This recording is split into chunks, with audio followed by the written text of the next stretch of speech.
What's up, ladies and gentlemen? Welcome back to the Steel Curtain Call, a show here on YouTube and or Facebook, depending on where you're watching us from, dedicated completely to those Pittsburgh Steelers. I am your host. My name is Patrick. Thanks a lot for tuning in tonight, boys and girls. Remember to subscribe to the YouTube channel if that is where you hail from. And if you're watching on the Facebook, make sure you like the old Facebook page. All right, guys, we're going to kick the show off today by talking about probably the most important thing right now.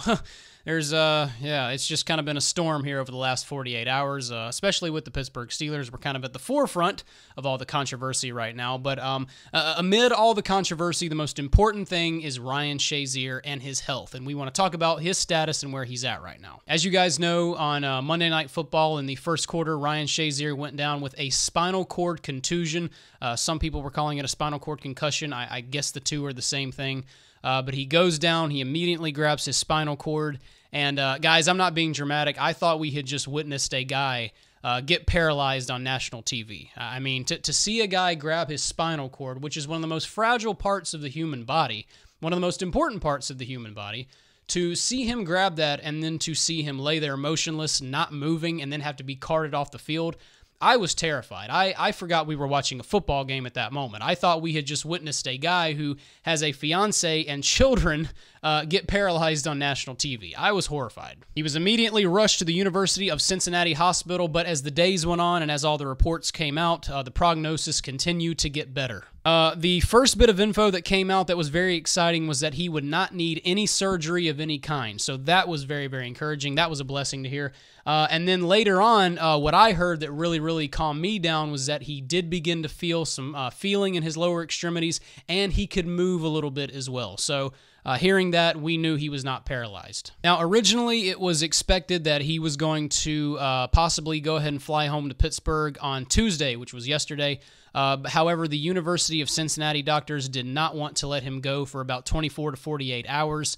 However, though, this actually just broke maybe about an hour and a half ago, maybe. Ryan Shazier is officially back home in Pittsburgh. And that's a very good sign, and the reason why that's a good sign is because the doctors, from what I was reading, did not want Ryan to go yet because the swelling had not gone down. They wanted the swelling to go all the way down before they felt good enough to let him get on a plane and fly back to Pittsburgh. Well, the fact that he is back in Pittsburgh now pretty much indicates that that swelling has gone down. So that's another blessing. I read that right now Ryan is at the UMPC facility receiving further treatment, further analysis, doing tests, that type of thing.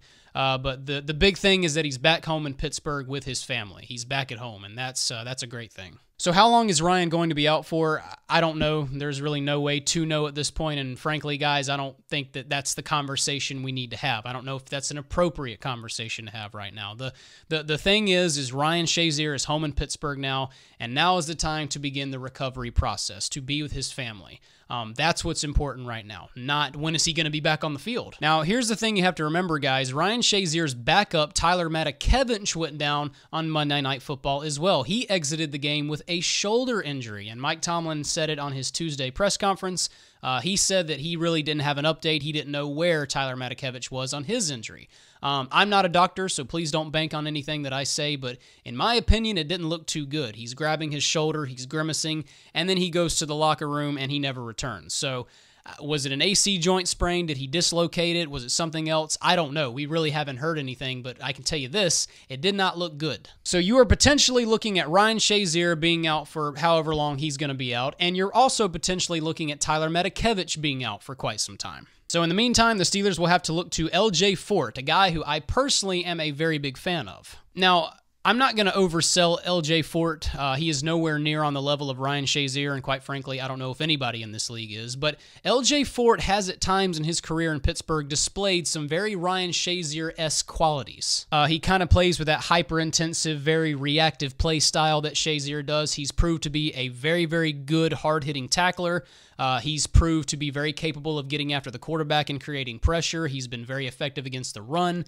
I feel comfortable with him being the guy. And not to, I think we all like Tyler Matakevich, but, you know, LJ Fort is going to give you a little more bang for your buck because he's a lot bigger than Tyler Matakevich. He's also a lot more athletic than Tyler Matakevich. So, again, I'm not dissing Tyler, but it could be a blessing in disguise that Fort is going to be the ones taking the reins, not Tyler. And to further compensate for the loss, you probably saw the news, the Steelers have re-signed a familiar face. That is linebacker Sean Spence. If you remember correctly, Sean Spence played inside linebacker for the Steelers back in 2014 and 2015. He was previously a 2012 third-round draft pick, I believe. He actually did not play football his first 2 years because of a gruesome knee injury.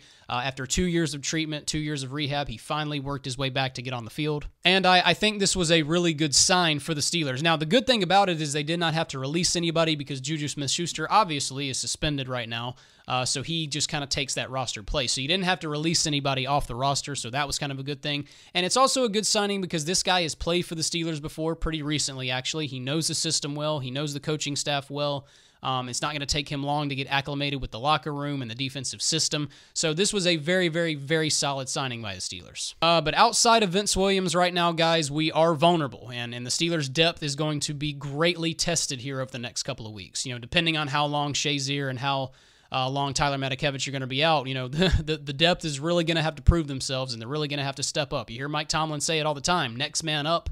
Well, yeah, we're there. Hopefully Ryan Shazier can get back this season. I think we all know that we are a very, very scary team without him, and I mean that in a bad way, not a good way. We need Shazier on this field. But like I said, I'm not having that discussion. That is not the discussion that any of us need to be having right now. I'm just glad he's home. I'm glad he's not paralyzed, and he just needs to get better.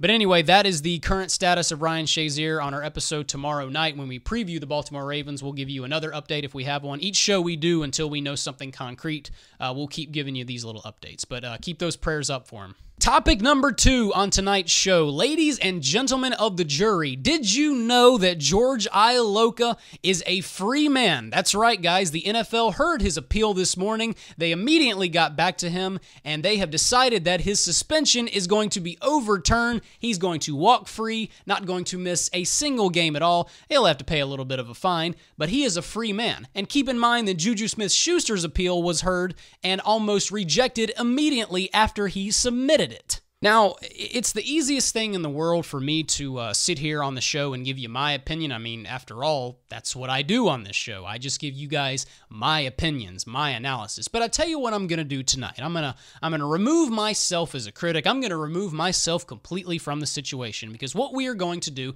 is I'm going to show you guys on the show tonight. We're going to actually show you guys the 2 hits. The one by Juju on Vontaze Burfict, and the one by George Iloka on Antonio Brown's head. And we're going to analyze each hit, and then what we're going to do is, again, removing ourselves, we are going to look at what the NFL themselves, not me, them. We're going to look at their comments about these hits, and we're going to desperately try to come to some sort of conclusion on how they came to their conclusion. All right, ladies and gentlemen of the jury, here is a photograph of Juju Smith-Schuster's hit on Vontaze Burfict. Now, ladies and gentlemen of the jury, while you're looking at this photograph, I want you to answer a question. Is Juju Smith-Schuster anywhere near Vontaze Burfict's head? Okay, got your answer? All right, cool. Now keep it in mind. Now, let's flip it over to George Iloka's hit on Antonio Brown. Ladies and gentlemen of the jury, what does that look like to you? Would you say that George Iloka is anywhere near Antonio Brown's head? I mean, tell you what, let me take it a step further. Would you maybe go as far as to say that their helmets are touching?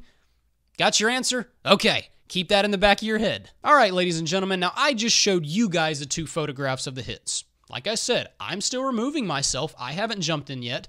There are the photos. There for you to see with your own eyes. Now, let's look at what the National Football League said about these hits. Troy Vincent, ladies and gentlemen. Troy Vincent is an NFL executive. He is actually the executive vice president of football operations. So he is pretty instrumental in making these decisions to suspend players in the rule book, etc., etc. Pretty important dude. Troy Vincent today had a conference call with the media, and he was asked the question that I think all of us Steelers fans are asking right now. He was asked directly, was Juju Smith-Schuster taunting Vontaze Burfict? Was that factored into the decision to suspend him?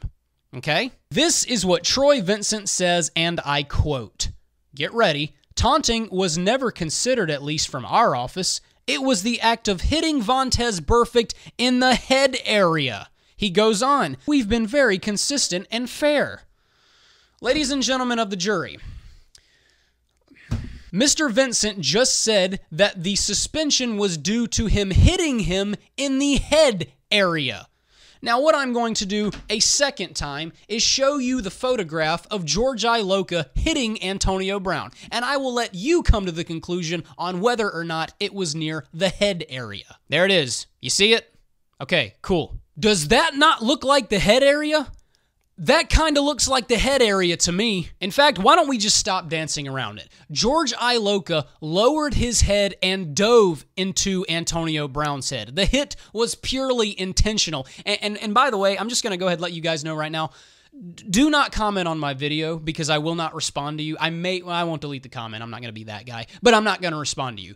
Do not comment on my video and say, "Come on, bro. I mean, it was a bad look, but George wasn't trying to hurt AB. It wasn't an intentional hit.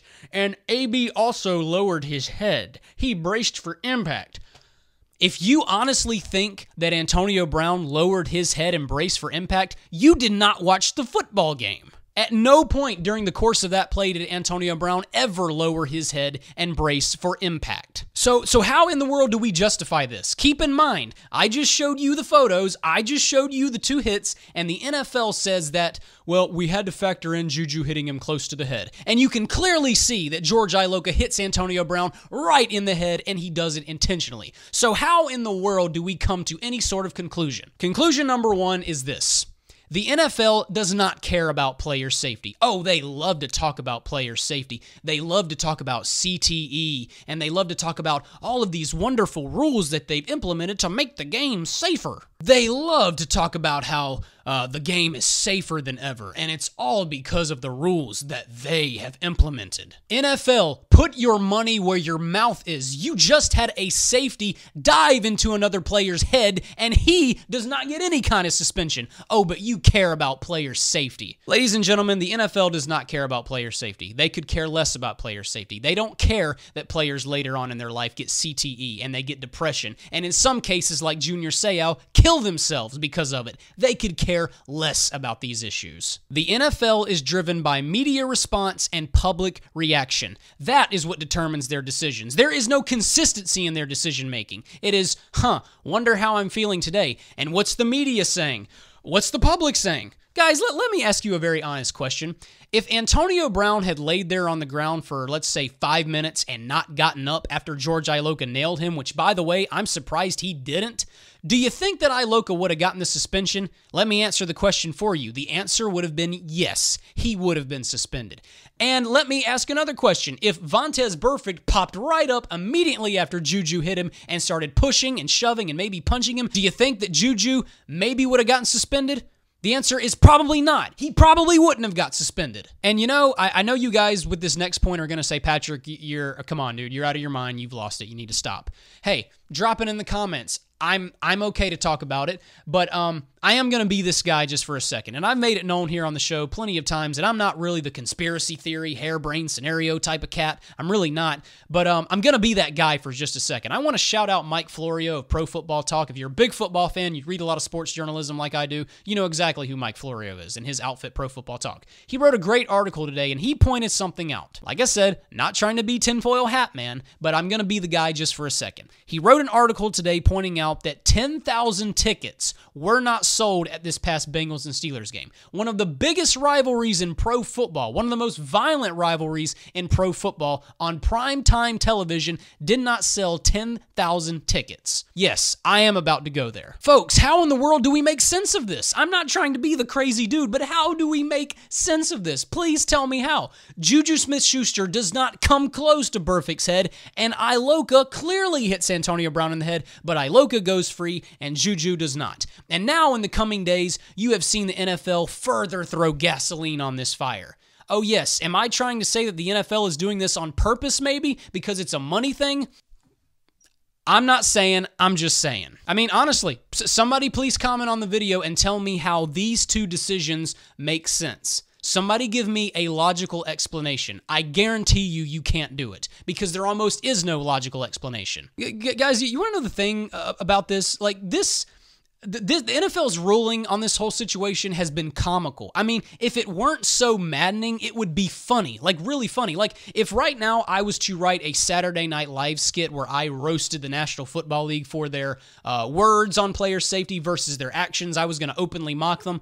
This is the type of stuff I would write because it's gold. But guys, this is a real thing. This isn't a joke. The second conclusion that I can come to is that Juju was suspended. He was suspended because of taunting. And are we seriously about to enter a league where you are suspended because you taunted a player? And kind of, in a way, guys, I love this. I absolutely love this because Roger Goodell, thank you, sir. You have just royally shot yourself in the foot because now, over the next couple of weeks, I'm going to go back and analyze every single game that happens. And if I as much see a player wag his finger in a receiver's face after he breaks up a pass, oh, you better suspend him. If I see a player running to the end zone and he turns around to look at the guy behind him, you better suspend him, Roger Goodell. With this decision, the NFL has royally opened up a door that there is almost no return from. The slope has gotten so slippery that they probably won't be able to come back from this. So good job, NFL. Great job. And anytime